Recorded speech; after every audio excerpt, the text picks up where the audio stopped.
What's up? What's up? What's up, fam? It's your boy Darren Mason. Um, happy. What day is this? Thursday. Yeah. Happy Thursday. Thank you for coming in to the Leadership Goals. I am Darren Mason, a leadership and engagement consultant. I work with individuals, entrepreneurs, business and executives, business and nonprofit executives, so that they can maximize their capital and resources while sustaining their greatest assets, and that's the human capital, and Mason terms their relationships. And so today, no, I'm a little later than usual, but when you're in the house with kids, your time is not your time. So let's just get straight to it. So today on leadership goals, we're going to be our goal of the day is building a culture of pride.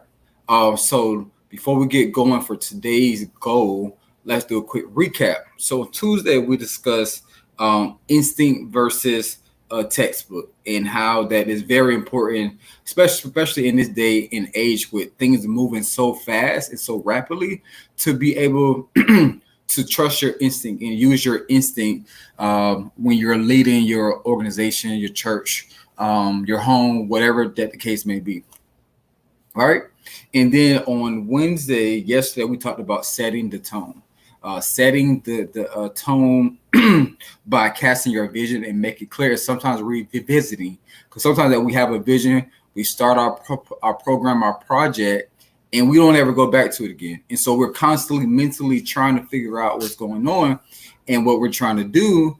But when we already had that vision, and so some things may be adjustable, but always revisit the vision, and also adjust the narrative. Like you have to be able to adjust the narrative and control the narrative of what's going on in your operation. So there are people that are not being heard. There are people that are being frustrated. There's a lot of bickering and gossiping. That's your responsibility. You have to take a responsibility of that as a leader. And then we talked about taking action. Like it's not just good enough to see a problem or do things. Sometimes for the comfort of your team, of your membership, they need to see you actually taking action. What are some steps? And report back to your team. It's okay to report back and share. You can determine how much of information that you think your team may be able to digest, but share something. Share that you did this, you spoke to this person, you had a meeting here, this is what we discussed, and it builds the trust and honesty of a culture that you should want. So today, speaking of culture, we're going to be talking about our goal of the day is building a culture of pride. And so when I mean pride, I mean just the excitement of being proud to be a part of whatever project or team that you are inviting people into that space. And so we're going to break this thing down of creating a culture, of building a culture of pride by determining dictatorship versus discipleship. So we're going to discuss the building a culture of pride by breaking down what type of culture that you have. Is it a dictatorship or is it a discipleship type of environment? So one, let's discuss do some quick vocabulary tests, quizzes, pop quiz. So what is a dictatorship? So a dictatorship is when there is absolute authority or power in way things are being governed. And so it's pretty much that is my way or no way, my way or the highway, and you really don't allow others to have input and say so in what you're doing. And sometimes it's very unintentional. Like sometimes we become dictators unknowingly because of past hurts and past situations and people stealing your idea, people using you and taking you for granted. So you sometimes we unconsciously as leaders get into this dictatorship mentality, right? And then you have the discipleship. So if you're a believer, you heard that word more in a biblical standpoint, but it can also be used in the secular world as well. Sometimes we just call it mentorship.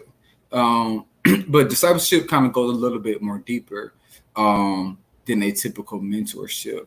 And so discipleship is just pretty much just when two people agree to follow or lead to so that the follower becomes the influencer. So when an influencer agrees to train, develop, pour into someone who wants to also become an influencer as well, become a leader. And we already know that that we always talk about that the difference between a leader and leadership. A leader is a person of influence that has the ability to influence others. And leadership, as John Maxwell says, is that it's influence, nothing more and nothing less. So a leader is a position that you want to adhere, but leadership is something that you bring. You bring your influence wherever that it may be or wherever that you may are, you bring that with you. So now that we covered that, let's go more into some key points. And I'm just have 3 points, 3 points today. And so our first point is a dictator leads up, in a discipleship program it leads in. And so when you are running your organization or business, it's very important to decide how you want to lead. For me personally, I like to lean in, meaning I like to be hands-on. I like to work as a team. I like a collaborative work environment. I like to compete, but I like to help make sure that the entire team is meeting the goal. And so when you are leading up, in the sense of that, we think about this top bottom type mentality or model, it kind of feel that you're untouchable, that whoever is the leader, the boss, the CEO, the manager is untouchable. You never want to get to a point where you're untouchable in the sense of trying to create a culture and build a culture. And so at the end of the day, when you lead in, you roll up your sleeves. You are intentional. You are cautious about things you say, the things you do, how you move, how you maneuver, and that can be duplicated because when you're discipling people, when you're mentoring people as a leader, you know that they're trying to get something from you. There's no hidden agenda from it, and so there's no reason to feel threatened or feel any type of way because we know what they're here for.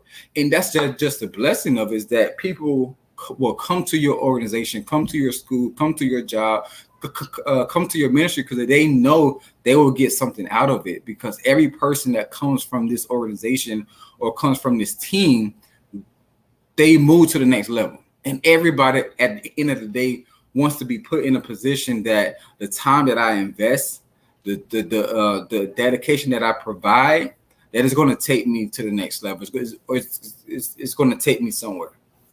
So being able to do that is amazing to me as a leader, because sometimes with a dictatorship mentality, because I see people will say this is a dictatorship with no remorse.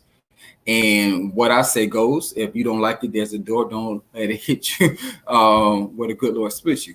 And people are okay with that. But the problem is that you constantly have a revolving door. Like you can't keep people there. You can't sustain quality people. You know, I'm so big on the quality, not the quantity. I don't care if I have 100 people working with me or for me. If they're not good, I don't want them. I would rather rock with 5 good people, 5 good team members, and help build them up. And then we go from there. And so when you and this is only for people who want to go to the next level, that are saying, I want to go to the next level in my organization, in my brand, but I'm stuck. Well, sometimes you have to check your mentality. Like, why are you stuck? Why are people not wanting to work with you? Why are people not wanting to connect their name or put their name on your brand? Like, what type of environment are you creating? Is there a culture that they can be proud of? Or there's a culture that people are trying to get out the first opportunity out? And so, so shifting that mentality of it's about me, it's for me. When you developing or creating anything, it's not for you. Like once you made it known or public, it's no longer a secret. So therefore, it's no longer a self-serving to you. Like it is definitely a opportunity to help and to pour and to lead other people. And so at the end of the day, you want to be able to be a service to other people. Leadership is a service that you give, that you provide. Your organization should not, like, there should be some rules and there should be some standards and there should be a tone. 100%. Absolutely. You are 100% right. But there should also be a level of a culture where people can't wait to get up to be a part of this. Like, people can't wait to bring a new idea. Like, your membership, your team, your colleagues should be proud and feel valued when they're working with you. Also, in a dictatorship, there's no talking with you. There's only talking at you. And when you don't allow other collaborative ideas or even differences, you limit the growth of what you can and where you can go. So at the end of the day, that when you are building a disciple, you listen. Like you are concerned. You don't want them to make the same mistakes that you made. You want to be able to help and be compassionate and care about their well-being. Because when you lead people and you care so much about their well-being, you'll be surprised how much work and load that takes off of you. You are able to focus on the creative side. You're able to network and focus and build other relationships. And that's what typically organizations and a lot of my clients bring me in. Like, hey, I want to be able to go out and do more, but I can't because I'm so mentally engaged and so mentally caught up into where I'm at now to where I can't even focus. I can't even get to a certain place because I have so much that I have to keep my hand on. So I work to kind of help peel their hands off so that they're able to make other relationships and deals and bring things back. Because as a leader, you want to be able to bring stuff back too. Like, you're supposed to bring some influence, bring in things in ways and tools to help your team and your members become better. So you want to be able to talk with them, like allow yourself to really hear the ideas and implement them. Even if it's not the best idea, even if it's kind of questionable, but when you allow somebody to actually see that their ideas are valued, and even if you're not the boss or the CEO and you're just an employee and you're coming with the mentality that I'm coming to get this check and I'm coming to go, well, you got to be able to bring your influence as well and try to make things possible. And because some employees can be dictators. Let's be clear. Some team members can be dictators. Say, if y'all don't listen to me, I'm out. And that can put a strain on any business or company as well. So there is a such thing of a dictatorship when it comes to employees, to where employees can be very resistant of anything that's new or innovative, and working with that and maneuvering that as a leader is tough, and it can be very discouraging when you have people like that you're trying to lead. So on both ends, you want to make sure that as you are, doing things that your leadership is asking you to do, but you also should not try to always resist every idea, because you can be a dictating member. People don't like those type of people as either.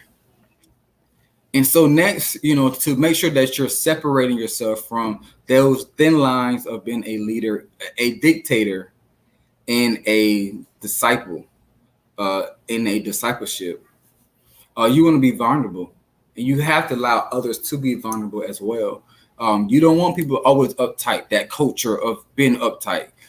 You will want it to be proud to know, like, hey, I can share where I'm at. I can be honest of where I'm at. That no, I'm not okay today. No, I didn't perform my best on yesterday. I'm working, I'm trying, and also be vulnerable with your team. Like, listen, I could have handled this better. What are some ways you think that I can do? Or how can I help you be better? Or would you mind helping me be better? Like, being in that vulnerable situation, definitely be careful, and definitely set some boundaries. within that, but you be surprised. Like team members like to hear that. They like for the leader to say, "Well, what are your thoughts? What do you think? Do anybody else have any connections or relationships, or can somebody else relate to this project?" And then ask the question, why? Why does this matter to you? Why is this important to you? Because some people have ideas that they are so adamant about because there is a personal connection to, and that's okay. And I know that we say to separate business and personal affairs, but sometimes your personal lived experience is very valuable, especially on both ends, as a leader on an executive team or a staff person leading a project. So allow that opportunity to where people can share their thoughts, share their moments of truth in that type of in this type of space, because that culture that people will be proud to say, "Hey, I'm connected to this organization. I'm connected to this church. I'm connected to this school, and I'm proud of it." And when people ask, "Why are you proud?" or "Why are they proud to work with you, work for you?" It's because it's simple. It's because, they lead in, they lead with me. We do this work together. They create spaces where I can share my thoughts and share my ideas. I'm just so super excited, and I'm allowed to be vulnerable. Like, yes, we're honest on both ends. I can be vulnerable and say, "Hey, what you did the other day was not the best way to do it. Can I help you?" Or, "Hey, you helped me develop into a better person, into a better leader." So that's the beauty of it, and it's easy to get caught up. It's easy to allow to slip, because we all have done it at one point or another. Had this mentality that it is what it is. If you don't like it, it is what it is. But we know deep down inside that we lost somebody that brought so much value. And then that's when the other side of pride, a culture of pride, where you don't care. So we want to build a culture of pride where people feel valued, not build a culture of pride where people feel belittled, undervalued, that their input doesn't matter. You don't want to create that type of a culture of pride. You want people to come up every day, and even if they part ways, even if it's mutual or not mutual, at least that, I'm proud to say that I work with them. You don't want people to leave and move on and never mention you on a resume. You want this to be a resume builder that people can be proud to say that I'm not there now, but my time was there, was great. I learned so much. I strengthened my skills. I became a better asset on the team, versus I ain't putting it on there. I don't even want people knowing. The person got this come throwing his badge out the window, and I'm done with it. We don't want that. And so I want you to think about that.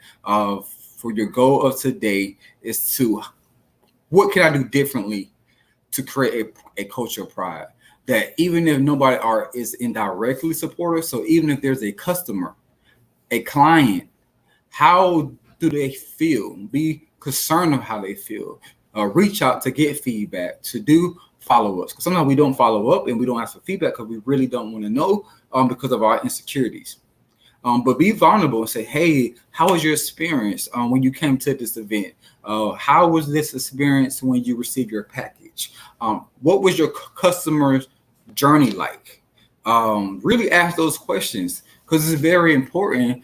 So that way that's one way to evaluate if you are in a dictatorship type mentality, or are you in a discipleship where people say, "I loved it. I mean, the entire journey was great." Because if you are a bubbly and outgoing and lovely person, but a customer or client say my experience was whack because every person who I came in contact with was rude, was disrespectful, then you know that you can evaluate, say, "Hold on, wait, I'm not duplicating myself." Because when you're discipling people, the ultimate goal is to duplicate. It's to duplicate who you are, what you're doing, your values of your brand, the values of your company, the values of your team. And so when there's someone that's saying that there's an issue or a problem, that's your time to evaluate what has happened. If somebody said, "Well, I didn't help them because the way that I brought you a concern, or I brought a presentation, and the way that you treated me, the way that you spoke to me, how you belittled me, it affected how I serve." So you can evaluate, oh, whoa, that's not me. That's not the culture that I'm trying to build or to create. So let me fall back and be vulnerable and say, okay, well, what can I do now differently to make sure, because you see how it all ties into everything. Because if you are in a situation where you are belittling people, you are tearing people down, you're not allowing people to have a space, you get a reaction. You get a reaction in business. They say that the customer is always right. So the customer is saying, I'm not satisfied or pleased with the services that I provided. And then you evaluate and you address it by every person who was in contact. And they just say, well, because I'm not valuable. When you see and hear, like, everybody use a Chick-fil-A model, the service is 99.9% going to be good. Because of the culture, it's a pride. People that work there, and even people that don't say I don't like working because they don't like fast food, period, or they're just people that's not passionate about doing that. So no matter where they are, they're not going to be happy. But the majority of people are proud, are glad to work, to be affiliated or associated with that brand. And so, but it's because customers are always raving on the service that they have, even if there's one day where this Chick-fil-A sandwich don't take as good. But the experience was still good. The food came fast. The food was still hot. Whatever the case may be, it's always a great experience because that is the expectation in the culture that leadership has established. Even when those are days that they wanted to do it, even days that, that they don't, it's always an opportunity. There's always something allowing them to get that feedback because people do talk. People do talk, and people talk. There's no fact. There's no track about it.